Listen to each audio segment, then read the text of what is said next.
আসলে এরকম সময় রাস্তাটা করলে শরীরে যে একটা শান্তি। আসসালামু আলাইকুম। আজকে একটা কাজে গেছিলাম, নতুন কাজ, এটা বিল্ডিং, এটা নতুন ওয়াল, এটা পাথর দিয়ে কষ্ট দেখেন, এটা গসাটা কত কষ্ট। আপনারা তো মনে করেন যে বিল্ডিং কাজ কত সহজ, রং মিস্ত্রি টেনাগা দেখছেন নি, এই মাথার মাঝে কেমন কষ্ট লাগছে।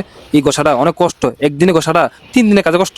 আমরা এই কষ্ট করে কাজ করি, আর আপনারা মনে করেন যে তারা কমনি টেডি নেগা দেখছেন নি, কত কষ্ট করে টেকা মাই।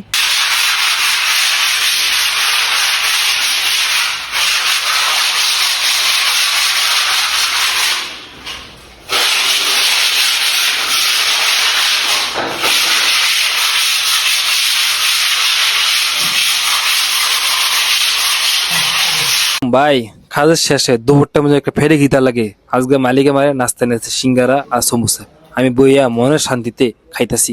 আসলে এরকম সময় রাস্তাটা করলে শরীরে যে একটা শান্তি লাগে, কি করবো কোন। কাজের ফাঁকে ফাঁকে ভিডিও করার চেষ্টা করি। আপনাদের সাপোর্ট দেন, আপনাদের ভালোবাসেন, আপনাদের লাইক করেন, কমেন্ট করেন, তারা আরো ভিডিও করতে চাবো। আর এরকম ভিডিও পাইতে হলে অবশ্যই কমকে জানাবেন, আর ভিডিও ভালো লাইক এবং শেয়ার করতে বলবেন না। আসসালামু আলাইকুম রহমতুল্লাহি ওয়া বারাকাতুহু।